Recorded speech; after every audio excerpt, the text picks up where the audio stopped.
Share बाजार में फरवरी महीने के आखिरी दिन भी बड़ी गिरावट देखने को मिल रही थी। सेंसेक्स और निफ्टी दोनों लाल निशान पर खुले। मार्केट में भारी गिरावट के साथ कामकाज की शुरुआत हुई और निफ्टी सेंसेक्स ने अपने अहम स्तरों को तोड़ दिया। निफ्टी 22,300 के नीचे चला गया। साथ ही बीएसई का सेंसेक्स 700 और एनएसई का निफ्टी 200 अंकों से ज्यादा लुढ़क चुके।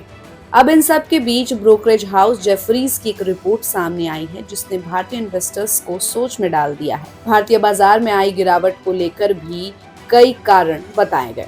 जेफरीज ग्लोबल इक्विटी स्ट्रेटेजी के प्रमुख क्रिस्टोफर वुड ने भारतीय इक्विटी में अपने इन्वेस्टमेंट को कम कर दिया है। हालांकि उन्होंने कहा कि वो स्ट्रक्चरल रूप से भारतीय शेयर बाजार को लेकर बुलिश हैं।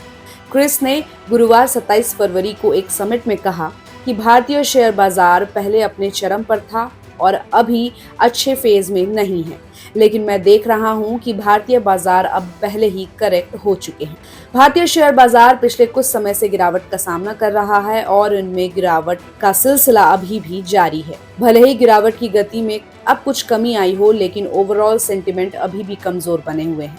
सितंबर अपने ऑल टाइम हाई लेवल से बाजार 13% टूट चुके हैं। फॉरेन इन्वेस्टर्स की बिकवाली के बीच अमेरिकी प्रेसिडेंट डोनाल्ड ट्रंप के टैरिफ वॉर ने इन्वेस्टर्स की चिंता और बढ़ा दी है। क्रिस ने अमेरिका के टैरिफ में बढ़ोतरी को लेकर कहा कि दुनिया टैरिफ के लिए तैयार नहीं है। अमेरिका में महंगाई पहले से बहुत ज्यादा है। हाई टैरिफ से लोगों का जीवन और मुश्किल हो जाएगा।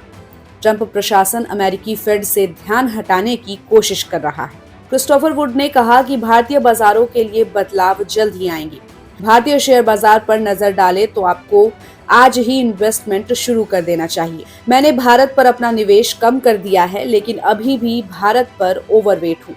हालांकि चीन के शेयर बाजार का चार्ट भारत से बेहतर दिखता है। उन्होंने कहा कि मैं स्ट्रक्चरल रूप से भारतीय बाजारों को लेकर बुलिश हूँ। सरकार ने कैपेक्स बढ़ाने के लिए सब कुछ किया।